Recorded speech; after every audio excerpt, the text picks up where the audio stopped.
As the director of Junior NAD, you know, I naturally love young people. So I would like to talk this time to the young group here. Many young people look at me and ask me this question. Say, in school, when you were learning, did you learn the most from whom? My answer, deaf adults. Those kids who asked me that were puzzled. Deaf adults? No, I mean in school. Again, I answered deaf adults. The kids looked and said, you misunderstand me? No, my question is, when you were small in school, which school were you in, by the way? Minnesota School for Deaf, MSSD. Did you learn the most from whom? Again, my answer is deaf adults. Maybe you young people look at me now and you look and you're puzzled and said, how? Or, sick me, you short-haired, baggy-eyed, protruding eyes and gray temples. Yeah, that's the same as an adult. You support adults. No. It's true that I learned more from deaf adults than books, classrooms, learning, or anything else.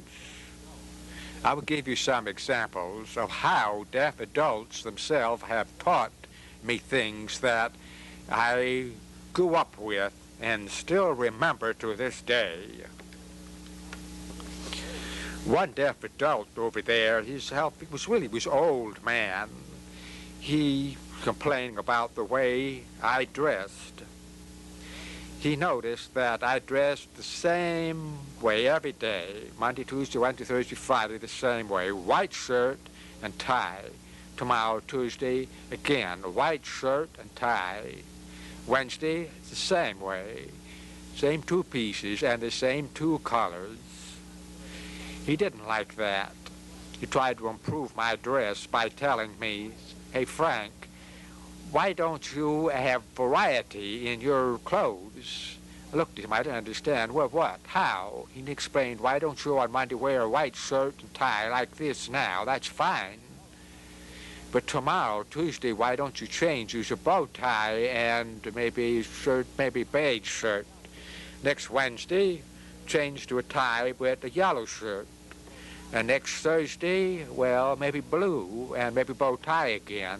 Friday, or okay to go back to white and a tie or bow tie. You take your choice. Different ways of dressing. Impress upon people your variety of taste. So that adult taught me many things before. My language, my leadership, my well-being, many things. And now it helped me with clothes. Oh, that's fine. Well, I respected him. I took that advice. In the future, about 2 weeks later, I went to a meeting. I decided to buy a bow tie. So I went to my room, and I tried it on, and I tied it, didn't come out. Took it off, tied again. It was hard, Took it off, and back and forth. Finally, I dropped it. I went back to town and bought that snap bow tie, you know, the little clips, easy to put on, it clipped, like many lazy people all over the clip. So I bought that and looked in the mirror, looked nice. Short hair, just right. It turns my hair brown and blue, change, remembered that. But I forgot one important thing. That's my sign style. Very deafy in my signs, in my delivery, like you notice yourself now. I'd sign with it if my tie would fall off. I put it back on, it'd sign and fall off again. I put it back on and again, fall off. Finally, I took it off and went back to a foreign hand. That's it. I changed the color. But bow tie, forget it. In the future, a few months later, that adult who was favoring me came back to school and would look me up, and he found me. Oh, there's still Frank, bow hair, tie, well, sort of beige shirt. That was improvement. change, oh, the tie, the front hand. Well, maybe yesterday wore a bow. It doesn't make a difference. You shook hands. How are you? Oh, I see you have a beige shirt. That's just fine. What about the tie? Yeah. Oh, explained, well, it fell off for the, no, it wouldn't tie, and then it fell off. So then he asked me, he said, how do you tie your shoestrings? I looked at him, I was disgusted for to ask me a baby question like that. Insult me. I was surprised at him. I don't know how to tie my shoelaces. That was when I was about 11 or 12 years old. I complained about that attitude. So he said, did you know that the same way you tie your shoelaces the same as the bow? The same way? Well, I didn't know that. So really? Oh, yeah. So I went to my room and I put myself in front of a mirror and I went to tie it like I tie my shoelace. Right. One difference was adjustment of the tie. That's it. That's all. So he taught me something that the school never had time to teach me. Another deaf adult over there taught me about hunting. I know that many of you love to hunt, like I do. He asked me, when you're hunting, when it's a windy day, do you hunt against the wind? Or do you with the wind?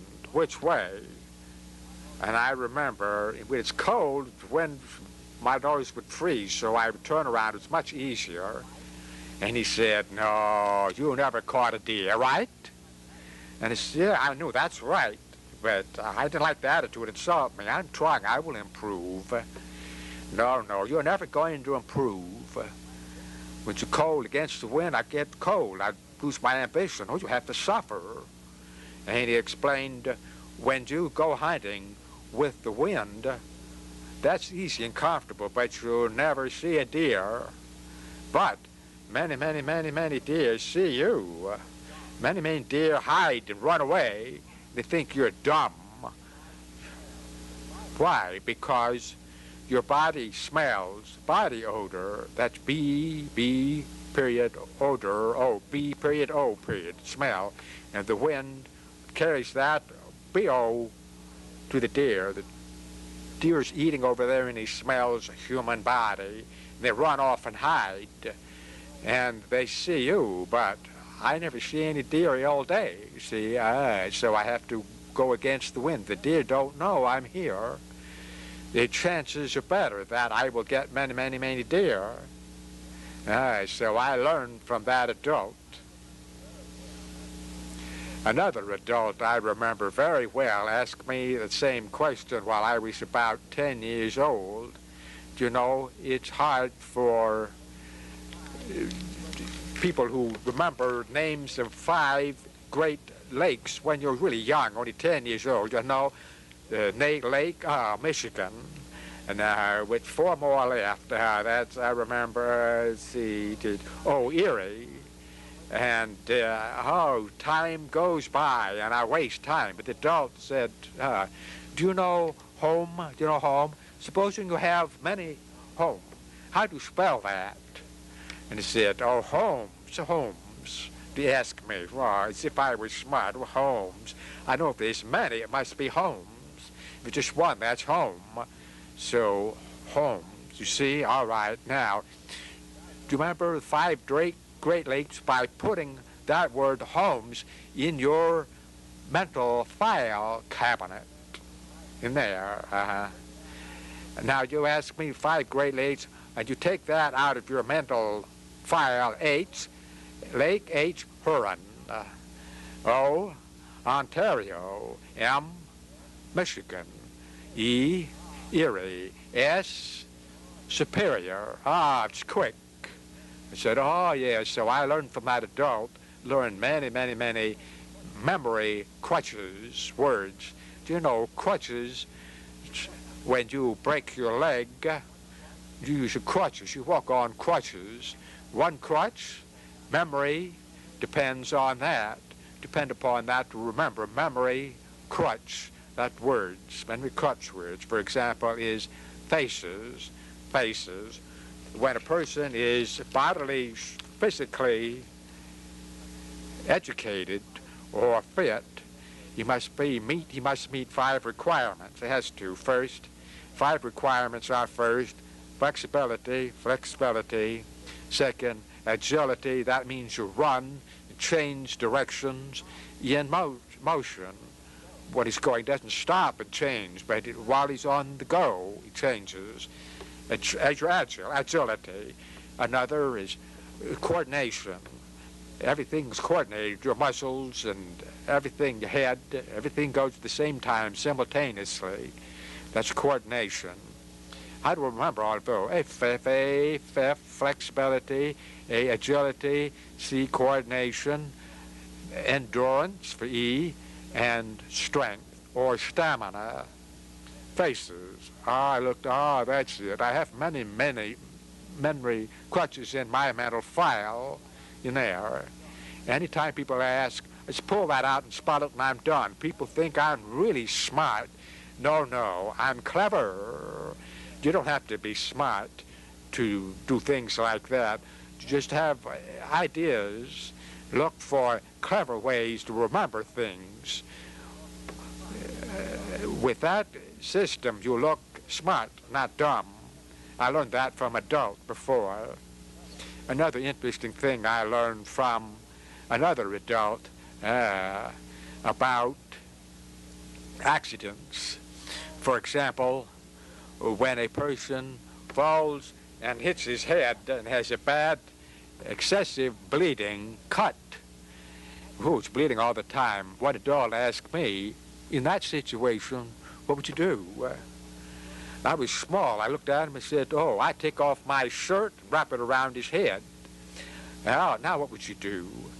I looked and said, well, I'd take him to the hospital. Oh, no, there's no hospital here. It's closed. Oh, well, a telephone ambulance. Oh, no, there's no hearing people here. Now, what would you do? And I thought for a minute, I'd get an automobile. Well, whose? Oh, my friend over there has a car. He's right here, standing there. Well, that's good. You take him into the car. Now, you're driving. Where's the hospital? Oh, I know. It's way over there, about 4 or 5 miles. Oh, yeah. So he asked me, is that road leads to the hospital? Yeah. What's the speed limit? What is it? 50, 60, what? Oh, no, it's limit. 25 miles an hour. It's the limit, 25 miles. Do you have to follow 25? I said, no. I have to go 50, 60 because it's important. This life is important. I have to save a life. I have to. You're right. That's right. Now, suppose a police gets behind you with his siren. What are you going to do? He looked and said, I would point down to him. I said, no, you can't do it. You can't move him or lift him up. Just stay there to keep him quiet for his life because he's in danger. If you move him, maybe make him die fast. Oh, no, leave him there. I said, yeah. So I thought, I pull over and stop. No, you don't have time because he's dying now. He's bleeding. You have to hurry to the hospital. So I thought, well, I'm going to write. And would you write? Would you get in the ditch? Oh, that's right. So what do I do? My adult friend said it's easy. Anything white, like a handkerchief, like this, you roll down the window as you're driving, and you wave out there. And the policeman himself has been trained to understand that white means you want to go to the hospital, and the policeman will pull up in front of you and lead you with his siren all the way to the hospital. Yeah, I didn't know that, but I remember that until about 10, 15 years ago. My children, I have 3 children who can hear. One of my children got hurt. A coffee pot fell on his back. Oh, it was terrible. So I heard you at the hospital. So I drove, and he was screaming, crying. Right, the policeman came along, so I rolled down the window and waved, and sure enough, it worked. And the policeman led me through a strange route, for example, alleys, to the hospital. And I got in. I took the policeman went to me, make sure I wasn't lying. If I had lied, he would put me in jail. But the idea is, an adult taught me that. Oh, I improved my life in many, many ways. One adult that I owe a lot to, oh, so much, his name is Chester C. Dobson. I think many old people know him, but you young won't. He was my favorite teacher in school. When I was in school, I wanted mostly of all to have good English language. You know that yourself. Almost all deaf people want good English language because if I have a good English language, my friends will look at me as a very smart person. If I have wonderful math knowledge, people won't look at me as smart. Math, well, that's not important, but English, they look up to me with awe. So I want good language because I want people to look at me as being a smart person. So I was thinking, why was so hard for master my English? Why, for example, I'd write, throw away many papers, a whole pile of papers, and I succeed in write one little sentence, maybe 4 or 5 word sentence, that's all. Oh, I was tired. 4 or 5 words, that's wrong. You know, when you have a whole pile of paper, you should have a big, thick book. But just one line with 4 or 5 words. I felt dumb. I was afraid. I'm a hopeless case. My friends came to me, see in my room, and they saw me writing and throwing papers out. That's the same thing. Oh, I'm writing more, 200th paper maybe the 300th draft maybe. I didn't want to show them that I was dumb, blockhead, so I met Mr. Dobson, my favorite teacher, and I said, why is my language weak? And, oh, it's hard to change. Why? And his answer, Frank, you have too much pride. You're not willing to make mistakes in exchange for improvement. I looked at him and said, that's right, we have a lot of pride, but I want to improve now. So he explained, you never take up responsibilities like lead of your club or as student body government or junior NAD or something like that. You never. I looked at him and it's strange. I didn't see any connection between office holding and acquisition of skill in language, English. I didn't see any connection. Well, so he explained. Look at him, oh yeah, I understand. So I decided to run for an office because now it's time for me to, well, at my age, I have to improve my language before I graduate. I have to be able to write, to read, to understand well. So I jumped my friend named Marilyn to nominate me for president of that club. I remember it was a drama club. I wasn't skilled in drama, but I wanted to benefit from language by leading a group, like Dobson explained to me. I understood. My girlfriend said, okay, I will on Saturday. Now it's Monday. Saturday, I will nominate you. Fine, so that's good. Monday night, I couldn't sleep. I tossed and turned. Because I was worried about my rival. You know, in the school, all boys and girls have rivals, compete for president of a club, or compete for the best grades, compete for captain of football team or basketball team, or get the most points.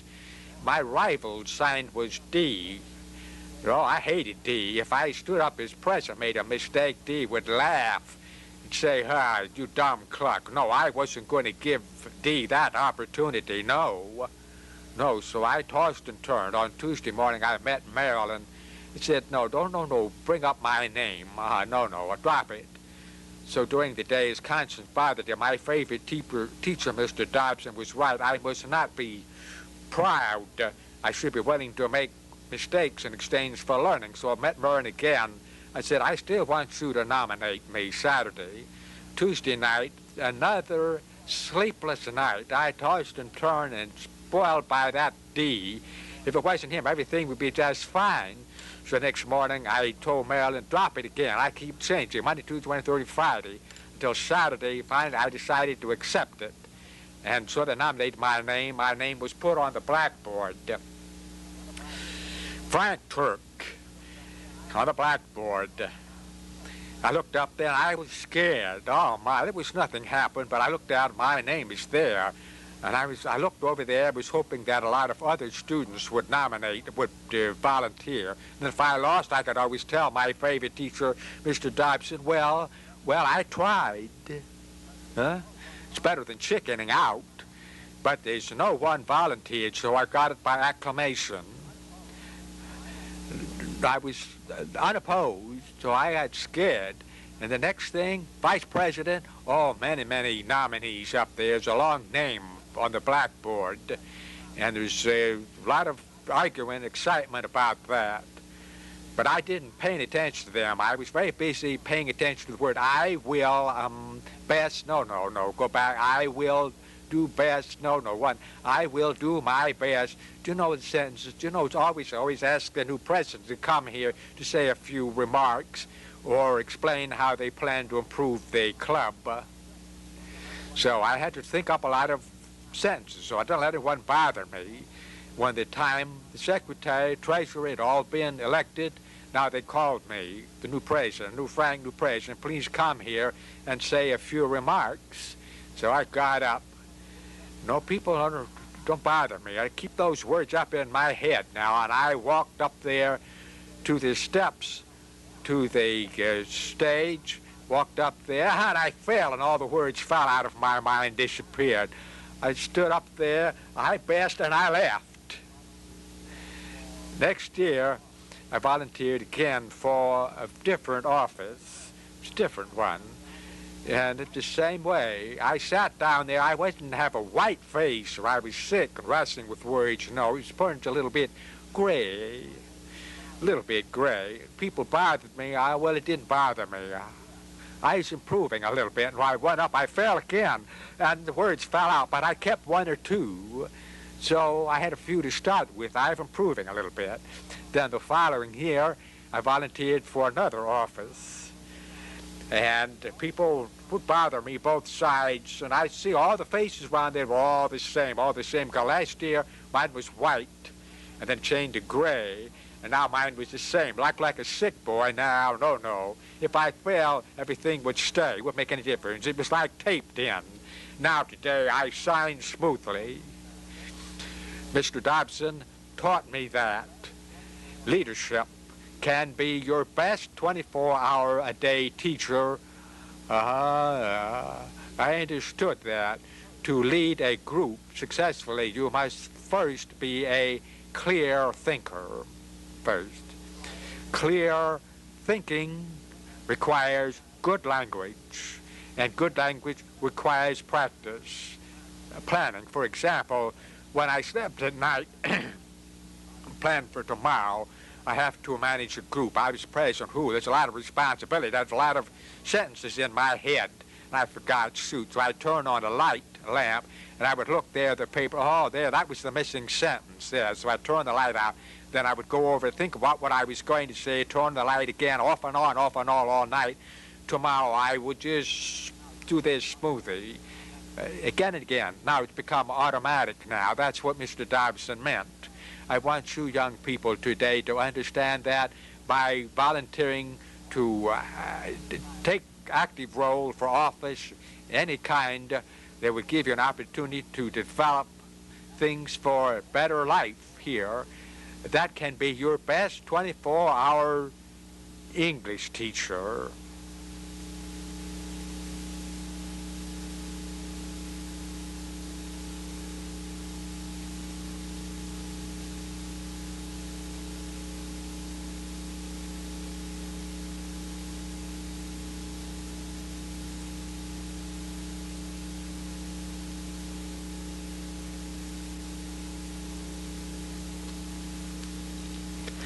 Do you know who BBB is? Byron B. Burns? Let me tell you a short, funny story about him. BBB was the president of the National Association of the Deaf for many years, I think maybe 18 years in a row. One day, he decided to stop by at a local bar after work to have a drink. He was tired and he wanted to sit down and rest a bit. So he entered the bar, walked up to the corner, and sat down. Noticing a man next to him, he took out his pencil and pad and started to write, introduced himself, and started talking. They had a nice conversation. After a while, another hearing man came up and sat down next to Byron. Byron felt he should include him also, so he wrote back and forth between the two men, and they had a good conversation. BBB was deaf, and the other two were hearing, and they got along just fine. Later, BBB looked at his watch. Whew, it was getting late. It was best for him to get home. His wife was waiting for him, so he wrote, "Excuse me, I have to go now. I enjoyed talking with both of you. Goodbye." As he was going out, he looked back, and he saw that the two men were still writing back and forth to each other. And they were both hearing. BBB looked back again, very puzzled.